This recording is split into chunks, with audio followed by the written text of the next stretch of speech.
Io ringrazio la collega Bigon come la collega Zottis che hanno presentato diversi emendamenti in relazione al tema della violenza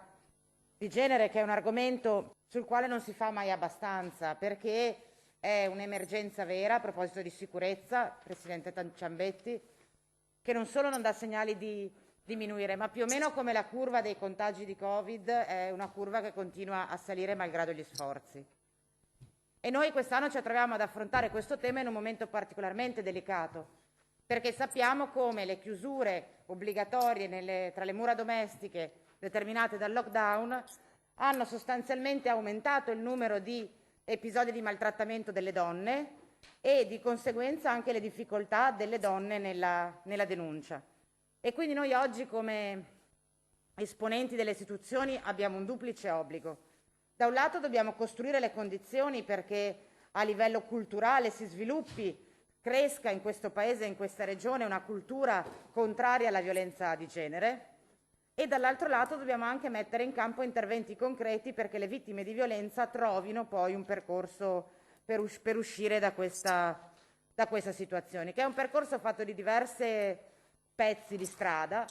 dei quali non possiamo fare a meno. Il primo pezzo è certamente costruire, dicevo, una sensibilità per convincere le donne a denunciare.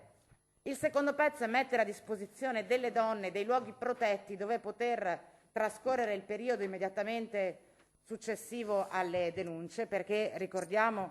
una delle grandi questioni aperte è che molto spesso le donne in generale e in particolar modo quelle vittime di violenza subiscono un deficit di autonomia economica e quindi molto spesso non denunciano perché temono di non poter provvedere a se stesse dopo la denuncia, calcolando che molto spesso da ogni vittima di violenza immediatamente dietro ci stanno anche minori coinvolti in questi fatti drammatici e una volta messe in sicurezza devono essere messe nelle condizioni di potersi riprendere non solo dal punto di vista economico e quindi di poter essere autonome nel ricostruire una propria esperienza di vita, ma anche dal punto di vista psicologico, perché i danni che i maltrattamenti verso una donna producono nella serenità psicologica della persona sono danni davvero di lungo periodo. E quindi noi oggi siamo chiamati non solo ad offrire, come dire, risorse materiali a queste donne per uscire dalla violenza, ma anche poter garantire loro la serenità personale e psicologica per poter affrontare la vita in autonomia. Quindi questo emendamento, come molti altri, sono finalizzati a perfezionare, a migliorare, a implementare un servizio che è fondamentale e che rappresenta ovviamente solo un piccolo passo rispetto a tutte le grandi sfide che le differenze di genere ci pongono di fronte, a maggior ragione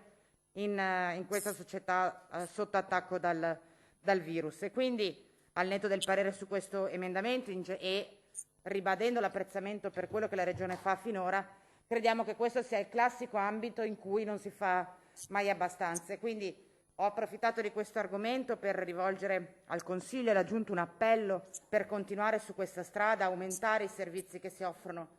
alle donne e costruire le condizioni perché il Veneto sia una società un po' meno diseguale per quanto riguarda le politiche di genere di quanto sia il resto del Paese. Grazie.